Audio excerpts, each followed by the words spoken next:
Welcome to In the Arena. My name is Sean Dyke, managing partner of DoorTwo, a leadership development and consulting firm based here in Long Beach, California. Jumping on this with me today, Chris Stimp. We are continuing a 3-part series around the process communication model. So first thing you need to know, if you're coming in at this episode, press pause, go back to the previous episode, because you're going to want to listen to that one first before we jump into this content. Yep.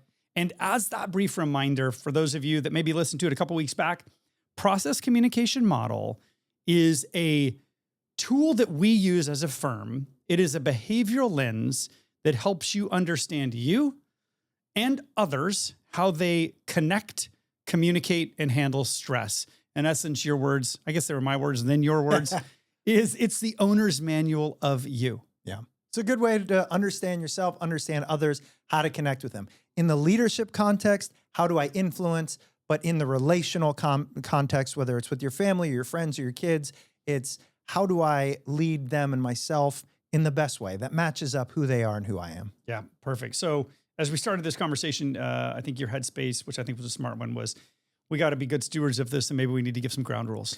One that we say often is when we are talking about typing, personality types, we often will just talk to that caricature. We will say, you are this personality type. And the phrase we use is it's types in people, not types of people. Yes. And the reason for that is there are 6 personality types, and, shocker, we have all of them. I have all 6, you have all 6. They show up in varying degrees, they show up in varying ways, but we do have them within us. The best analogy, I'm not going to give you credit because I do it too often, is, there's six colors of paint. And if I were to give everybody the same 6 colors and send them off to Home Depot and say, you get to mix 1 gallon of paint with these 6 colors, we would all have different colors, even though we started with the same 6. The color will change based on the concentration of certain colors inside of there. So I think it's one of the unique things that differentiates this model to a degree, because if you're familiar with other personality type indicators, and by the way, many of them are great, but they do tend to sort of qualify you as like a thing. Right. Whereas we talk about like you have this wide range. Okay, so I think our intention is to just kind of dive right in. We're going to hit 3 of them today as we talk through this. That's the goal. First personality type that we really want to talk through, this is the individual that their greatest sort of big character strengths, or better said, the way they like to interact and perceive the world is through that doorway of logic. Every one of the personality types has a name. The name for this one is called thinker, which makes sense. It is a logic-oriented individual. And he adds into that. Well, the one I think of is go back to perception and the lens that covers. Yeah. Imagine if your primary lens, the way you perceive the majority of your experiences, is through this belief that through logic and data and facts and aggregation, there is a correct, factual, logical way to do things. Yeah. Imagine that. That is the thing kind of driving you. Now we can already get a sense of how will that person show up? What will their personality look like? Yeah.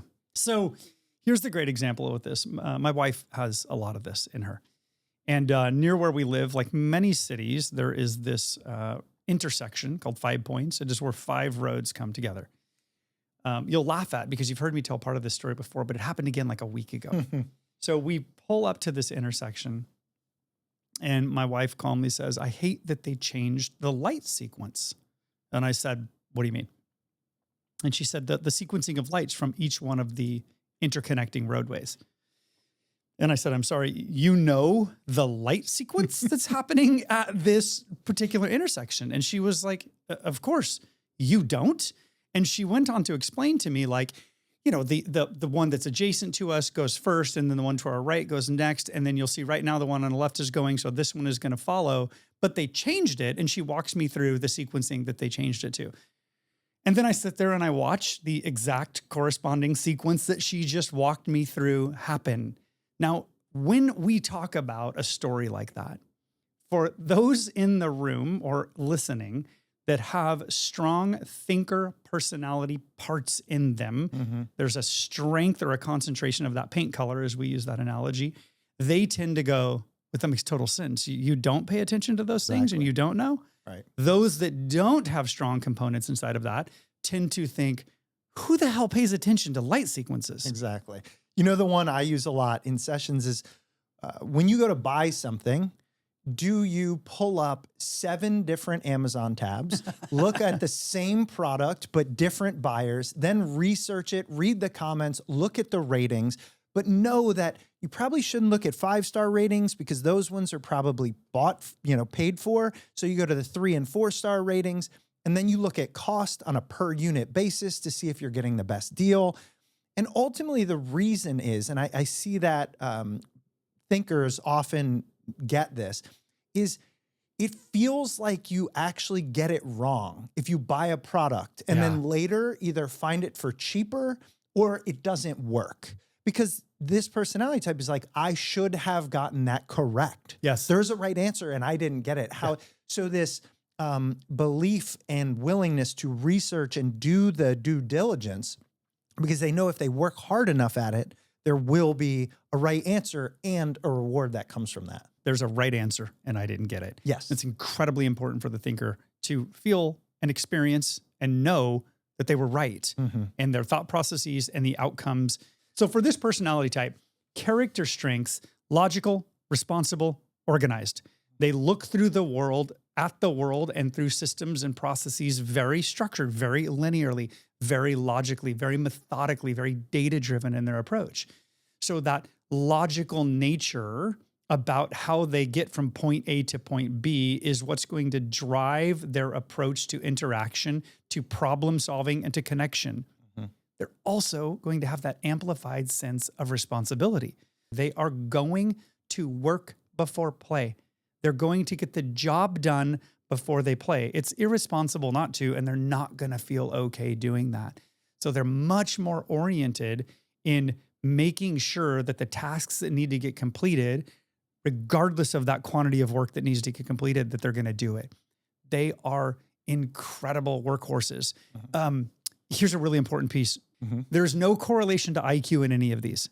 So just because we call someone a thinker, it doesn't mean they have a higher IQ. Fair. What it means is it is very important for them to feel competent so they do the work. They tend to have that orientation around logical, responsible, and organized, but organized doesn't always mean the way in which we think about it. It can be organized for them. So filing systems or ways they place things. They might have a digital desktop that has 1,000 icons on it, but for them, it makes sense and it's organized. And so those attributes, when on display, translate into people in the workforce. Man, they're hard workers. They put effort in. They define their self-worth so often based on, am I a good steward of those things? Do I show up responsibly? Do I show up competently? Do I show up effectively in the things that I'm doing? And if I'm doing those well, those translate into strong feelings of self-worth for me. Right. So I'm going to actively lean in. I'm going to show up early to work. I'm going to work hard when I am there. I'm going to just spend time in the evenings and afternoons working. So they oftentimes make incredibly good students and professionals because they work really hard at it. Yep. And there's a shadow side to that. You can imagine that if you're driven by this need for competence, you are going to put that above all else at certain times. And especially in a work environment, when you are often seemingly rewarded for that hard work, you might not stop. In fact, true or false, this previously, long time ago, this personality type was titled workaholic. Yeah, 100% correct. That was the previous title. It obviously wasn't deemed positive, so it got changed. Exactly, but I do see people who go, okay, I get that. I get that piece. That's who I am. So what are some of the other kind of shadow side things you see show up in this personality type? So definitely can over-index on excessive hardworking. Now, if I recognize that I have this strong need to be perceived as intelligent and as competent, what that can translate into is if things are not going in the direction that I want them to go or feel them to go, I can dial up my control needs. So I have a greater need to control the situation or the circumstance because the outcome is a reflection of my self-worth. Then I may have a hard time allowing myself to relinquish control. Yeah. I mean, one time you said to me, if you really want to mess with a thinker, go into their office and move some things around. Yeah, entirely. Because they will know. The lack of control of where things should be, or where are they, or why don't I know this is here? And that seems like kind of a humorous example, but in truth, one of the things that is most distressing for the thinker is that loss of control, loss in general, of feeling that I am unable to stabilize my environment through logic, compartmentalization, and data. Yeah, smarting my way through it. Yeah, exactly. Two other issues that tend to show up for them.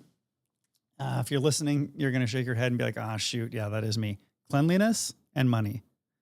So they tend to want order in their homes. They tend to want things to be cleaned up in a specific way. Not always.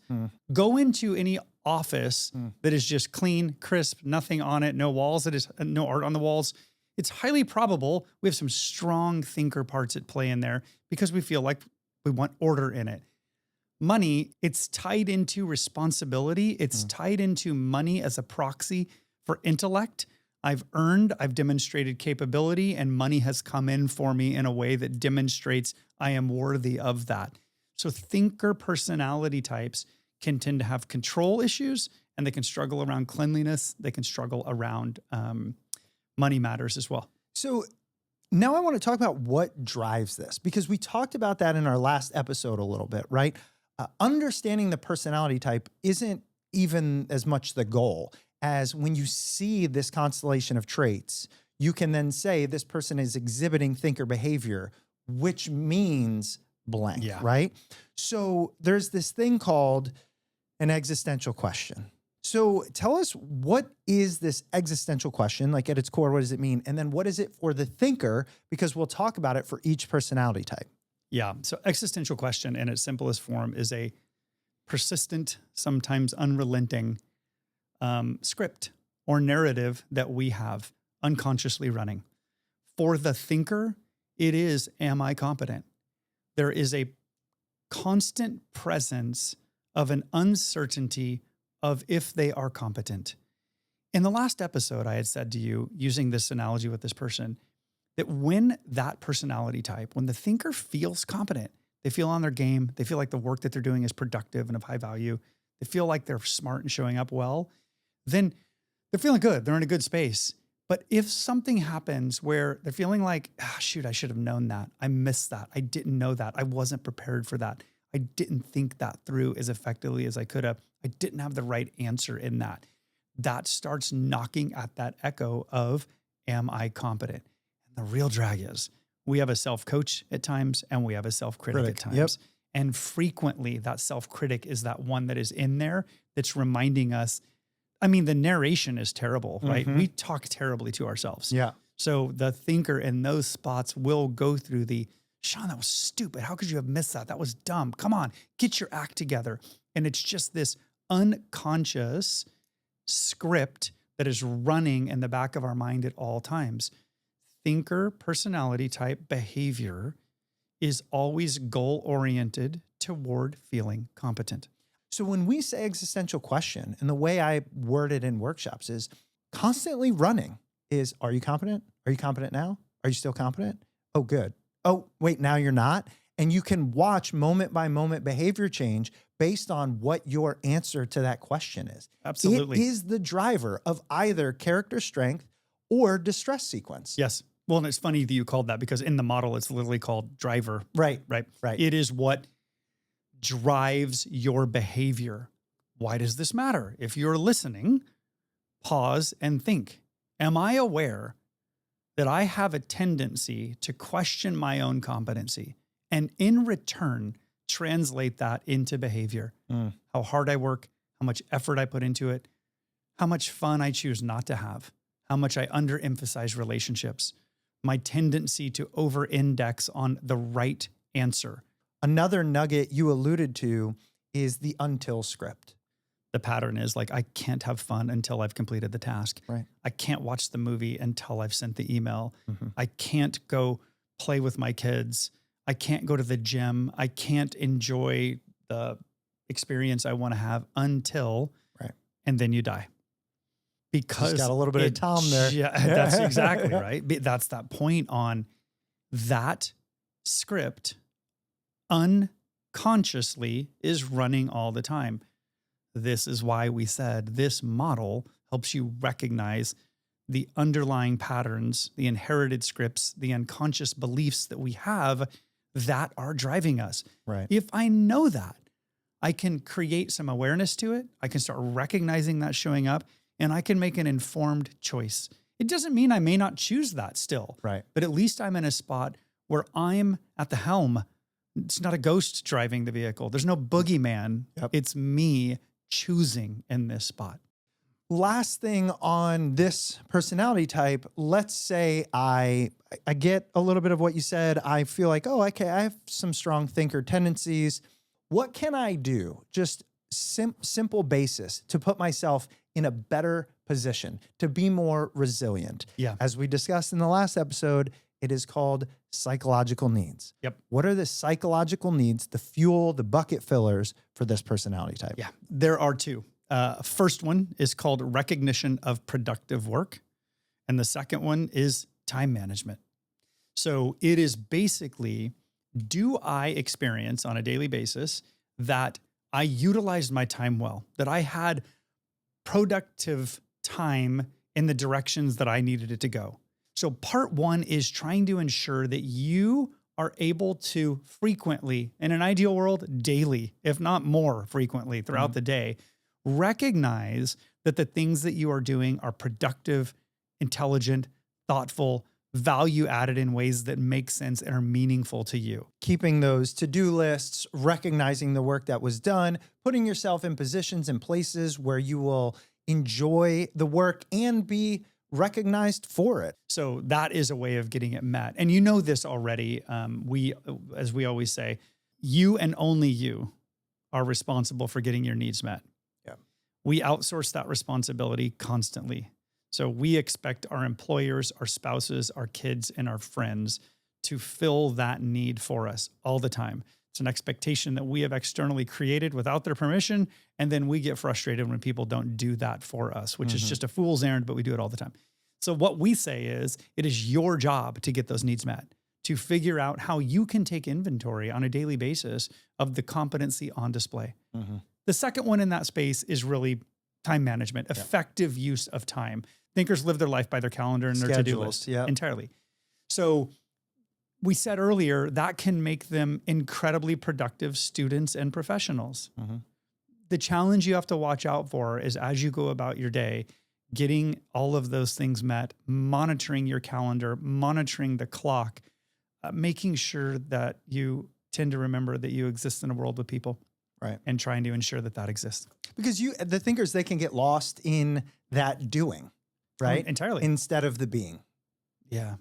Yeah. Nicely said. All right. So, I mean, the reality is we could talk about these for an hour, but that is a highlight reel of the thinker personality type. Yeah. And I think for the next 5, as we do them, we won't have to explain as much about psych needs and this, that, and the other, but we do want to help you understand, again, as you said, who am I most likely, or what parts do I have? And what about the people I care most about? Yeah, perfect.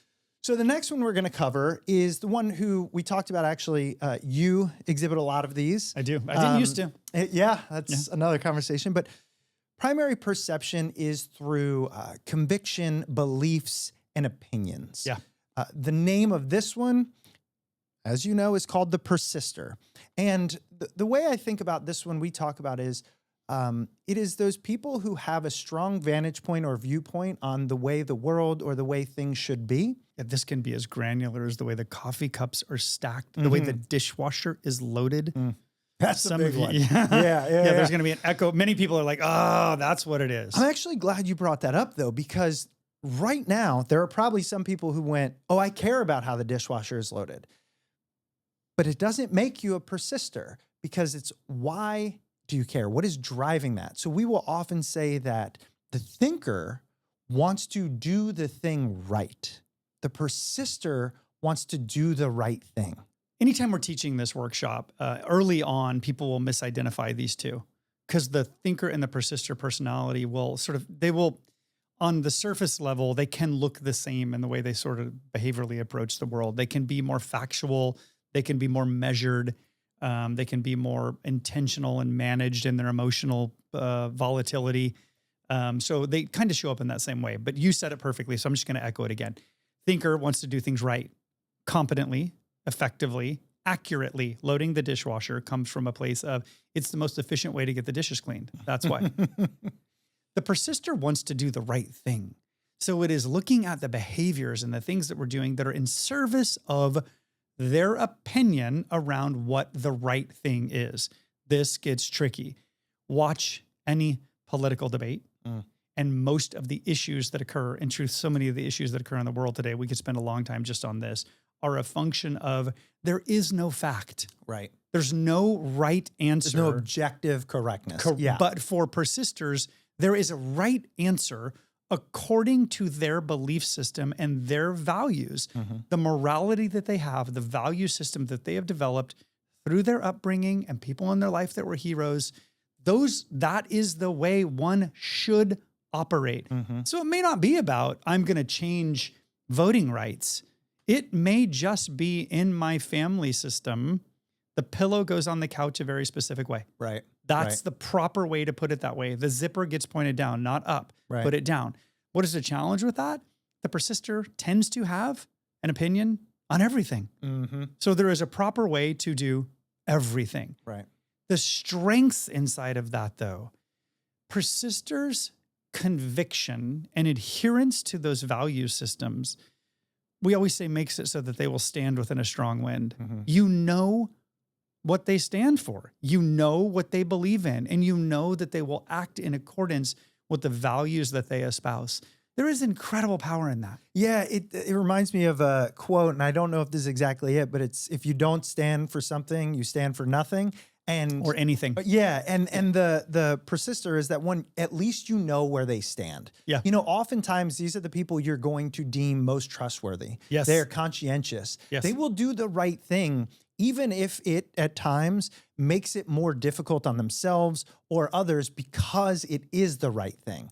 They often don't see the, there's an option. I could either do it that way or this way. This is the right way. This is what we're going to do. 100%. We always say that this is a behavior out of alignment with their value set is a visceral violation. Yeah. They feel it. It is not okay to do that.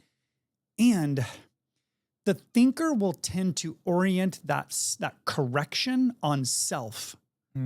I screwed up. I did it wrong. I need to figure it out.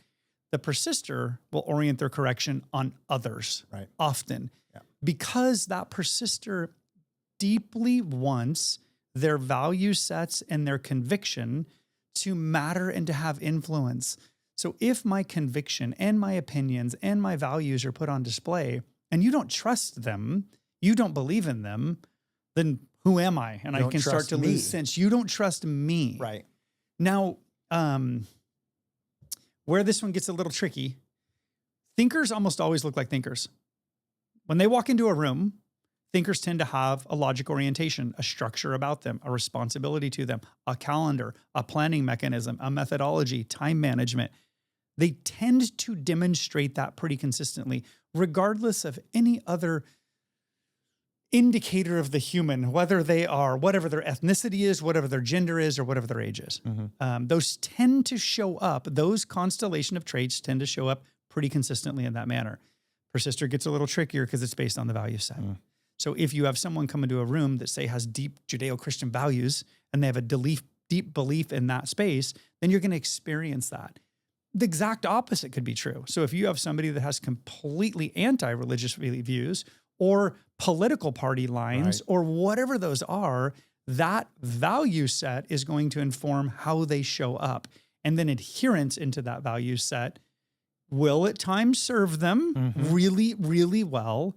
And at times the shadow shows up and it looks closed-minded. It looks preaching. It looks unwilling to hear an alternate viewpoint. Yeah. I mean, I think of it as a moral compass, but that compass mine can point in one direction. Yours can point in a different, but we both have a strong one. Yes. This is where a lot of that disagreement can come from. We often say which personality types are the ones that can, bump into each other the most.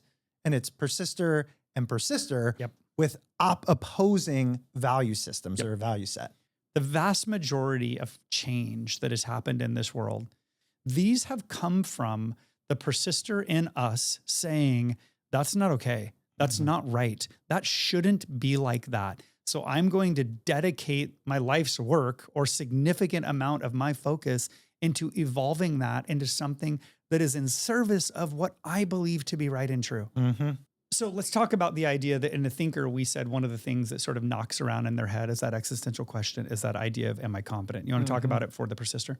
The existential question for the persister is, am I valued? Am I trusted? And so what they want is for you, for the world to recognize that they have put in the thought, they have stirred it around, they have really determined what do they stand for, and they will go to bat for it. Yes. And so by bringing that perspective to the table, their opinion is valued and their worldview is valued. And if you ask a persister for their opinion, you are showing them you trust them. So persisters rarely come to their opinions just through accident. Yeah. It's considered. Right. They typically have thought it through. Why? Because if I'm going to be willing to stand on that one, I need to make sure that it's the right thing to say. And if I'm going to state that with conviction, I have to know that I believe in that deeply, and I'm going to press on that one. We always say the persister's got that headspace that says, I'm not arguing with you. I'm just explaining why I'm right. I just need you to understand, right? So there was this moment in this, it was a great one. My wife has a fair bit of this in her as well. And I really appreciated this moment a long time ago. I wanted to buy a car for something. Because I like cars. I wanted to buy a car for something. It Really wasn't like I was places. using it to haul. I just wanted a car. And she said, do we need it? And I was like, well, no, of course you don't need it. It doesn't, well, does it make any sense? No, it's also illogical, right? It doesn't. It'd just be fun. I like it. Yeah. And we got to this point where I was like, shoot, what she's saying makes sense. And so I said, you know what? It makes sense. Let's not. And then she goes, okay, I appreciate you saying that, but do you understand why I'm saying that? She needed to know that she wasn't just trying to push an agenda, that there was really a reason behind it. And me needing to articulate, here's your thought line behind it and why it makes sense. So it's not enough at times. They're not trying to bully you into their belief. They're really genuinely trying to convey a vantage point that they're hopeful you come around to seeing it from that perspective as well. There you go. Yeah. And look, I have to say this because I think you have persisters in your life, right? And if you understand where they're coming from, it opens up that reality that, hey, maybe even if I don't believe it, I know where it's coming from, why it's happening, and I can respond accordingly. Yeah. So oftentimes I will say things like, I really do appreciate your opinion and know it's well thought through. I don't exactly agree with that, but I'm going to take it into consideration or whatever. And then at least they're going, okay, I feel valued. Yeah. Remember what you said is every interaction is either relationship improving or relationship breaking. This is one of those examples around the Thanksgiving table or wherever it might be, where somebody states an opinion and we want to just attack it or bark at it. And for the persister, that is an attack on them, not just an idea. Yeah, and I think that's a huge takeaway for this. Don't take the bait. There you go. In those spots, right? One of my favorite quotes is the Aristotle quote of the mark of intelligence is the ability to entertain a thought without accepting it. There you go. I'm not asking you to accept this. I'm just offering it as consideration, as intellectual fodder for us to think through and consider if it is something. So the part that we want to highlight for the persister, if you're driving or if you're on a treadmill right now thinking about this, is what does it look like whenever that shadow side shows up in you? The mindfulness for you is that when that distress pattern shows up in you, you can start to become what we call preachy. You get what's known as parent-child. You start pushing your beliefs and pressing your viewpoint with extra explanation, more words, more emphatically around why, and you can become a bully. You can get unrelenting. Now, if you're in that space and you say like, shoot, I do know I do that. If you're in the spot that's like, well, I don't think I do that. It's a great way to check that. Just ask some of the people closest in your life. They'll probably give you some feedback as to the tendency you have to do that. It's not like this is a fundamental character flaw in who you are. It's recognizing that that deep conviction and that value set that you have materializes in a way that creates that press. Yes. And to kind of bring this one to a close, I wanted to talk about, you just mentioned the word conviction. Yeah. We talked about for thinker, what is their psychological need or psychological needs? For the persister, one of them is a recognition of conviction. Yeah. We can tell the persisters in our lives or those that were around, hey, you know, I really appreciate your dedication to that cause, your push for that belief, your commitment to this. Yes. And as a persister yourself, if you are, you need that. So find ways to get this need met. I'll never forget, was teaching a workshop, and I asked, because I don't have a lot of this, how do you get it met as a persister? And somebody in the class was like, oh, that's easy. I am the president of our HOA. And I literally like gagged on the You drink. are the people I can't stand. As my personality type, which we'll get into next. I said, I always wondered who would do that. And this woman very politely was like, yeah, because Those of us that care would do it, Chris. Pretty much. Yeah, like, exactly. put me in my place. Yeah. Like, do you want to live in a neighborhood that is safe? Yeah. And I was like, oh, you're right. So she said, I am the president of the HOA because in that environment, I'm often recognized for the conviction I have and the belief sets that I have. That's So entirely. that's one of them. Yeah. And then recognition of principled work. Yeah. Right. So the work we're doing is not just correct, but it is the right work. It is a good work. It is the thing we should be spending our time on. Okay, so again, that one we could chase for significantly longer. So we've hit two. We've hit that strong thinker personality type, and we've hit that persister personality type. There's lots of us in the world that navigate those spaces. And again, we talked about before, there's no types of people, there's types in people. So both of these can be prominent and present in you. You may feel both of them very strongly. Exactly. One other personality type that we're going to talk to today takes a different approach to the world. Slightly Not different. necessarily like the thinker and the persister in Yeah. it. This is that personality type we spoke to a little bit before that just, man, really looks through the world through a lens of fun and excitement and joy and play and experience. And so this is that personality type that I actually don't love the title for. I think we're actually looking at changing it as well. This is called the rebel, right? You know, I didn't know that. You don't agree with that? No, type? because I think rebel can get the wrong connotation. And I don't with it. feel like it is rebellious. Genuinely, as somebody with very strong rebel parts, the way I explain it the clearest is life is meant to be enjoyed. We get one trip. Like that's how I think of it, right? Now, you can imagine the strengths that come with that. Typically a levity, a fun, a joy. I had somebody recently that I was working with a lot said, I really appreciated your rebel energy. You often put me at ease in stressful situations. Yeah. Because I would say to her, like, it's not that big a deal. Don't worry about it. Yeah. Because it's not, because we only get one trip here. Yeah. Also, there's a spontaneity that comes with it. This workshop or this model taught me about that. I thought that was normal. I have forever had a belief that if you could say, Chris, we are going to plan out your day and it's exactly how it's going to happen, or you get no idea what's going to happen, why would I ever plan it out? That takes all of the fun or chaos, or it just, like when I go on vacations, half the time I don't even want to know where I'm going. I have gone on vacation without a hotel. Yeah. Because that is the excitement and the joy. Yeah. And so you can imagine there is a fun to that. There's a good calibration that exists in the rebel personality where they're good at not over-indexing on taking things too seriously. Like we can get intense in the way that we approach the world. And I think rebels do a really nice job of creating a little bit of balance in that. They bring that play, they bring the creativity to it.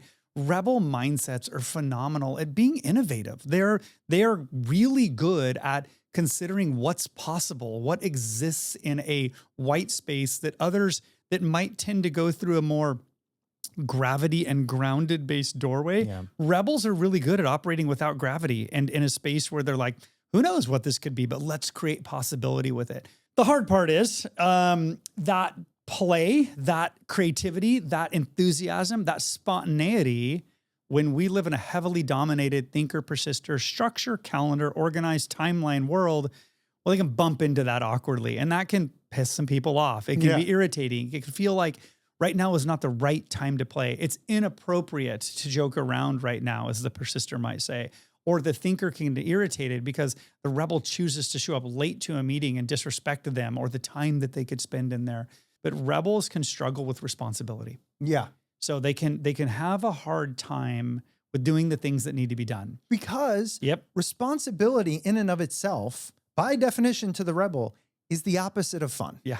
Yeah. You know? And rebels often, so let's make a linkage into some of that. Rebels, you know, they're not mediocre in their viewpoints. They either love stuff or they hate stuff. Right? There's extremes in it. Like, that's incredible, or this sucks, right? You're gonna get an emphatic range inside of that because the feelings tied into playfulness and fun and spontaneity is really exciting. This is why there can be some linkages into rebel personality types and procrastination. And I think this was one of those cool things that I discovered as well throughout the journey along the way. I didn't discover, I became aware of, better said. Procrastination is not a time management issue. It is an emotion regulation issue. So the degree to which I am willing to do the thing that I don't want to do, that's no fun. So doing the responsible activities aren't fun. I don't like those. I don't want to do those things. Rebel personality type is encouraged that they become conscious of the tendency to deflect the responsibility because it's coming from a place of it's not joy inviting for them. You don't feel fun. The rebel's lens is that joy and fun and spontaneity and creativity. Then anything that they perceive as the opposite of that, not only is it going to be distressing, but they probably just won't do it because there's almost a lack of seriousness in some of it. You know what I mean? And you already said it before, life's not that big of a deal. Right. So if I don't do it and you're irritated or pissed off about it, just lighten up. It's not that big of a deal. Why would stress? Lighten up. Yeah. All right. Yeah. It's not a big deal. Okay. I want you to speak to this part of it because I've actually never asked you this question. So it's kind of fun to do it live this way. Existential question. Yeah. The repetitive question of the thinker, am I competent? Of the persister, am I trusted or valued? Yeah. When you learn what it is of the rebel, I'm curious on how it landed with you when it learned, because the question is, am I acceptable? And even the qualifier I'll add to that a little bit is, as I am. As I am. In the way that I am showing up, will you accept me as I am? Yeah. Did that land? It didn't initially. And not that it felt wrong, but it just felt like I need a little bit more. Am I acceptable? Because in truth, at first, when I heard that, I thought, well, I'm fine. I don't really care. Yeah. Yeah. But what I realized is the rebel recognizes that the majority of the world doesn't have the same perception.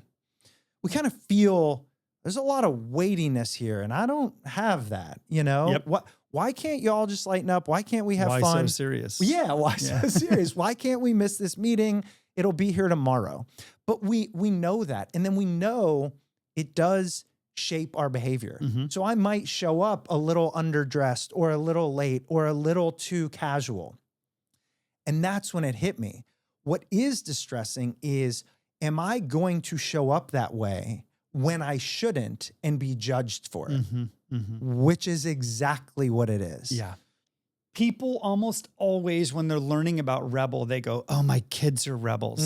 They immediately think their adolescents, so 14 and under, are rebels. Yep. Why? It is the natural state of a child to want to experience joy and to be curious and spontaneous. It is literally the way we learn how to live in this world. Additionally, I think there's an element that you're also not, for better or worse, burdened by as much responsibility. So there's a freedom to just experience. Yeah. We would caution you to call that rebel behavior, or you can call it rebel behavior, but you don't to identify them as a rebel. Correct. It's the phrase that I've always loved that I oftentimes have to come back to, that is, nothing will sooner drive a parent wild than a child behaving as a child. There you go. It is child behavior. Right. And the funny part about, well, we know this as well, but the funny part about kids as you go through it is that, gosh, you and I are both, I think, in this state with our younger ones right now, where your kids are at a place where they tend to want to emulate you. You know, so when you go out into the lawn and you put on your rubber boots and your those boots are amazing, by the way. They are, I know. And functional. your kids also put on their Yes, rubber they boots. do. They want to look like dad. Yeah. And then they reach this point where they're trying to figure out who they are that you are not. They're trying to understand their place in this space because they've almost tried to map themselves to you for a while. Mm-hmm. And then we reach that point where we're trying to really understand our identity of who we are that our parents aren't.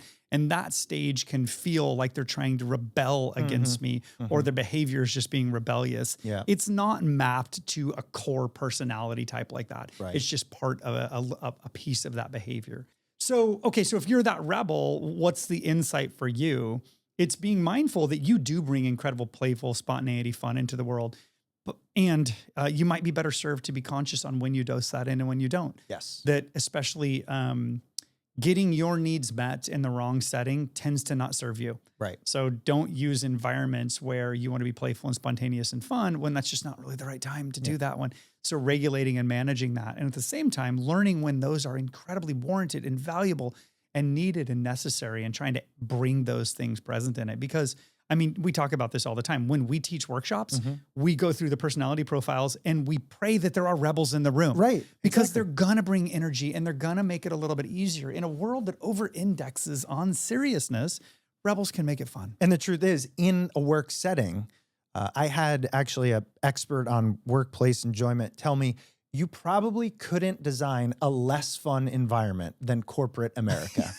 Yeah, totally. And Sure. and I was like, oh, maybe a classroom. right. Yeah, That's true, yeah, right? yeah. And so this is why often they will self-select into entrepreneurial endeavors or the arts or creativity-based jobs. Not saying there aren't a million billion rebels in the corporate world, but that is another thing to be aware of, right? If you feel like this is a strong part of you and you feel like, I'm very constrained or constricted in my setting, there's an awareness piece. Now we would say, well, what can you do about that?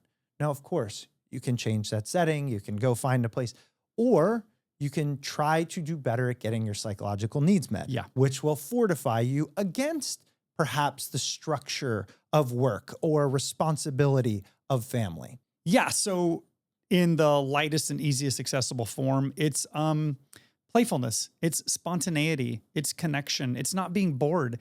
They're looking to have an experience where they get excitement. So they want things in their life that bring joy. You talked about it. This is no fun. I don't want to do something in a boring space. So they need things in their life that bring that present for them.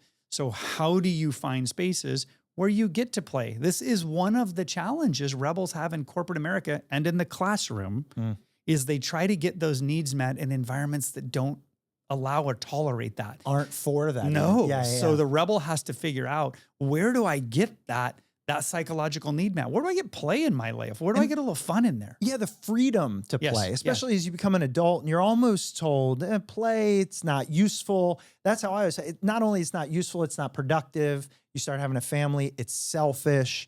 And then this realization that it's no more selfish than any of the other personality types trying to get their needs met. It just doesn't always look productive, if you will, or intentional. That's an incredible point. I don't think I've actually did the math on that way before. Yeah. Where we talk about psychological needs or fuel for your tank.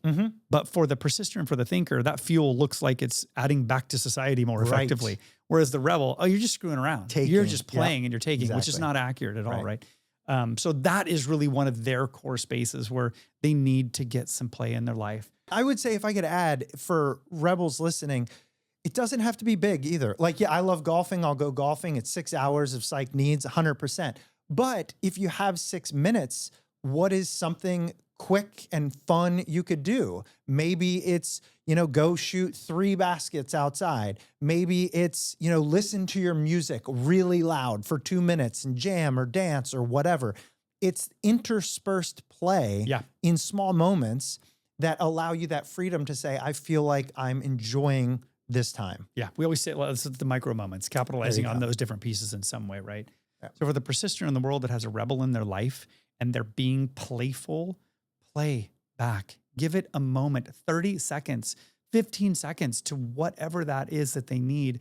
Now is not the time to say this is inappropriate. Because for the persister, the rebel, that's just a big red button. They're going to jump right on that because they're going to get those reactions that they want. So that space and the interaction, and I know we're trying to focus it just on self, while we're here, Yeah. mindfulness around those two. Yeah. And, as we wrap this up, we're going to do more episodes. Obviously, the next one is going to be on the other 3 personality types, but we're going to do more episodes where we talk about, now let's turn the lens externally. If we have persisters in our life, thinkers in our life, rebels in our life, how do we communicate with them? How do we connect with them better? How do we help with distress? This is a 6-piece puzzle. We have now uncovered half of the first piece. You know what I mean? Hopefully it adds a little bit of that self-awareness and an aha here or there. But it's a journey. Yeah. You and I tend to say always when we teach these that we're just going to bump into this a bit. Yeah. And so we're asking you to start understanding when you're looking at the complexity of the human condition, human dynamics, that you've got these constellations of traits that have materialized. We've explored 3 of those that commonly come together to form certain personalities. In this case, thinker, persister, and rebel. And So- I'll tell you, if you hear this stuff and you have a quick question or you need some clarification, shoot me an email. Like genuinely, I will respond. So just email us info@DoorTwo.com and we'll get back to you on just trying to help you understand what some of these things are so they can help yourself with the relationships in your life. Brilliant. Love it, man. Looking forward to the next one. Let's do it.